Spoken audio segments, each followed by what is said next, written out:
Semar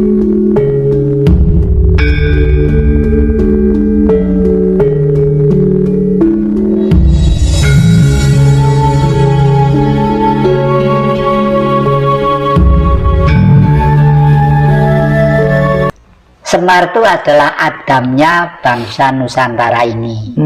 Adamnya orang Eropa namanya Anglo-Saxon ya, bangsa Anglo-Saxon.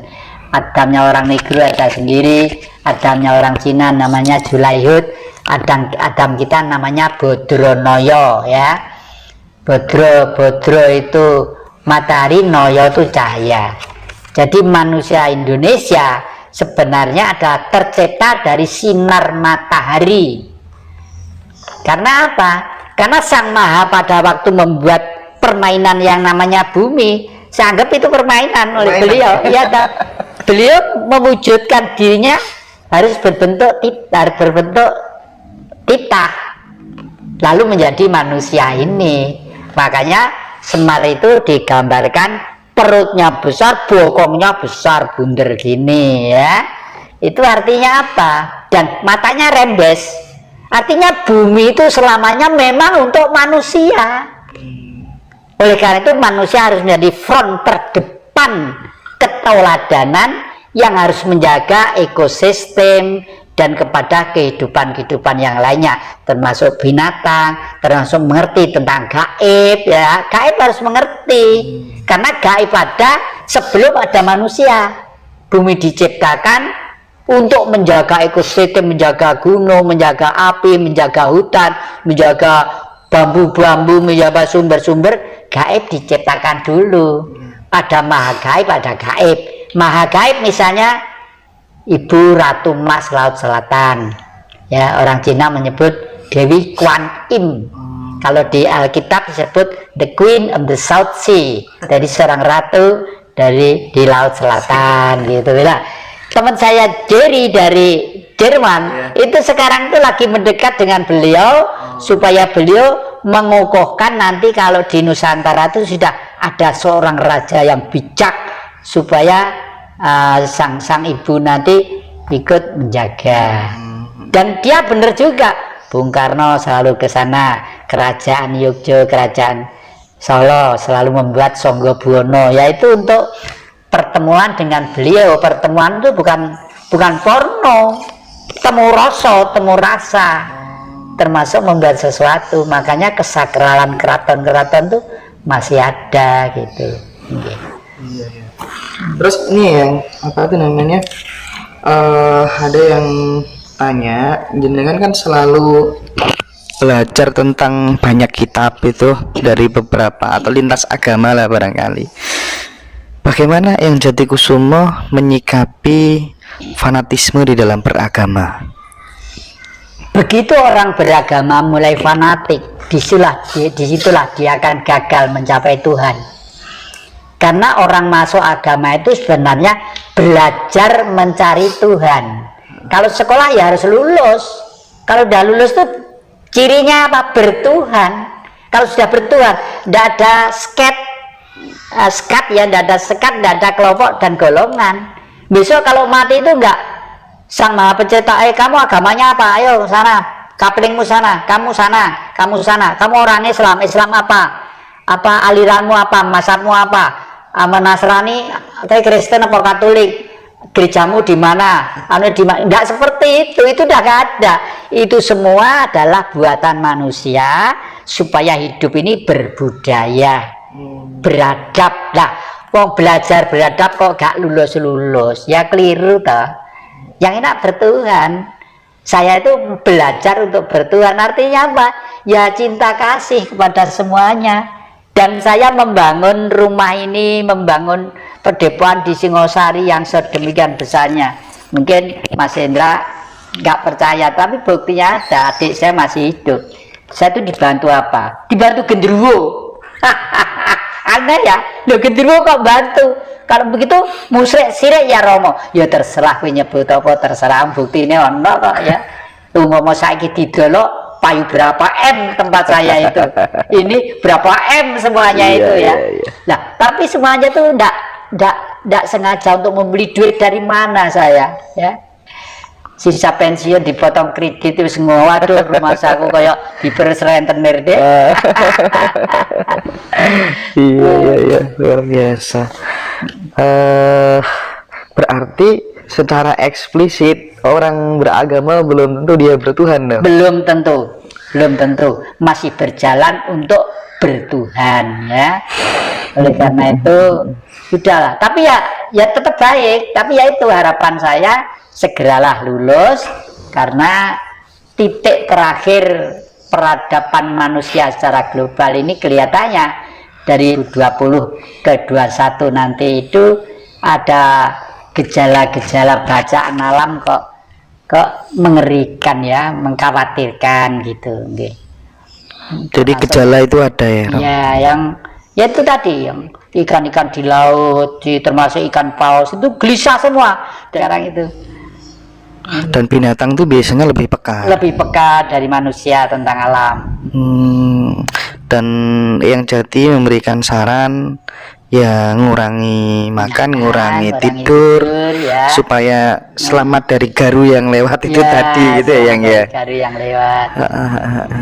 Dan itu tidak hanya yang Jati aja yang mengatakan, banyak sesepuh juga ya. Ya, makanya akhir bulan ini raja-raja kumpul di Bali, seluruh Nusantara ini.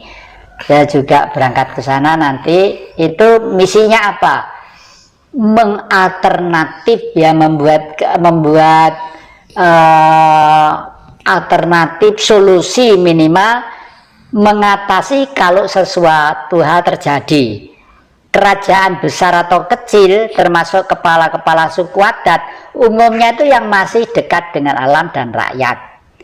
Nah, misalnya hari ini akhir-akhir ini ibu-ibu di Singosari itu mempunyai inisiatif yang bagus sekali ya. Apa itu?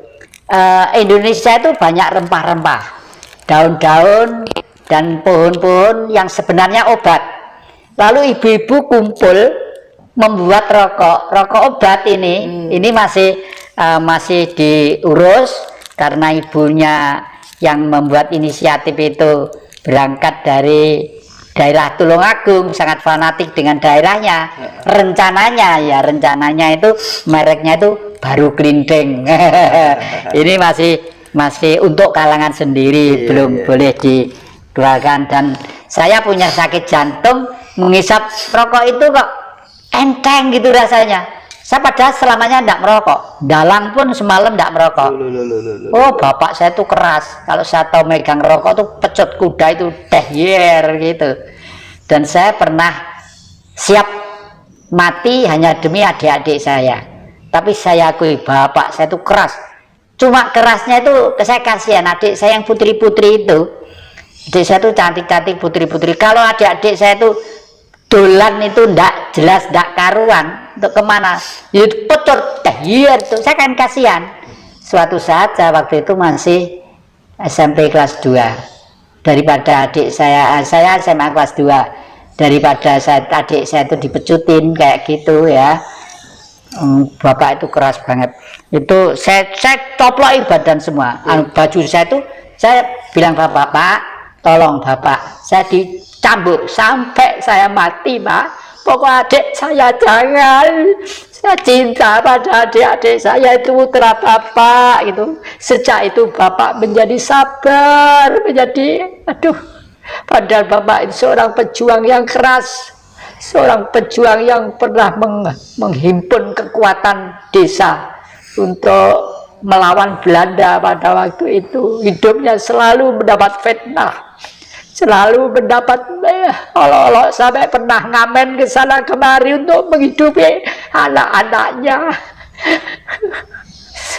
Maaf, saya itu orang gembeng. Setelah gede ini ya mudah-mudahan adik-adik saya, saudara-saudara saya, siapa saja di mana saja, itu terutama generasi muda lah, adik katanya kok satu kandung ya, generasi muda ini betul-betul belajarlah dengan apa yang saya sarankan di depan tadi itu. Masa depan ini akan lebih sulit karena persaingan kita sudah dunia kelasnya.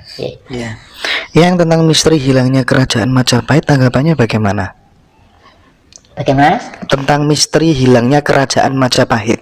Ya, Majapahit itu hilangnya itu kalau menurut hemat saya karena alam ya. Satu, yang kedua karena dialektika pemikiran manusia dan hukum alam. Hukum alam itu apa?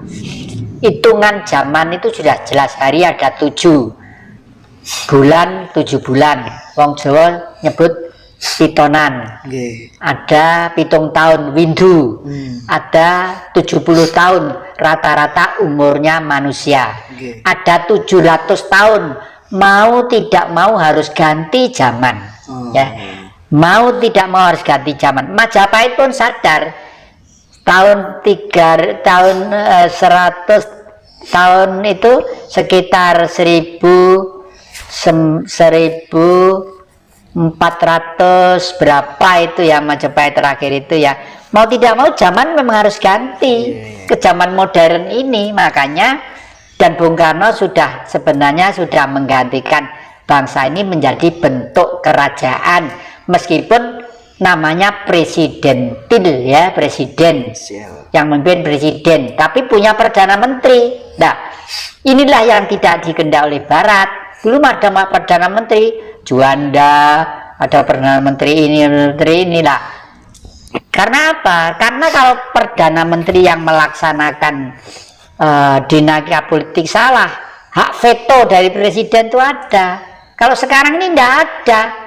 Presiden memberi veto dianggap menentang haknya rakyat, hak asasi manusia dan lain sebagainya. Itu kan kacau itu. Ya untung kemarin itu ada peristiwa itu, TNI dan ABRI itu sikapnya tegas ya, mengabdi kepada keutuhan NKRI. Jadi cekap tanggap dan mengambil tindakan preventif sebelum menjadi puing-puing di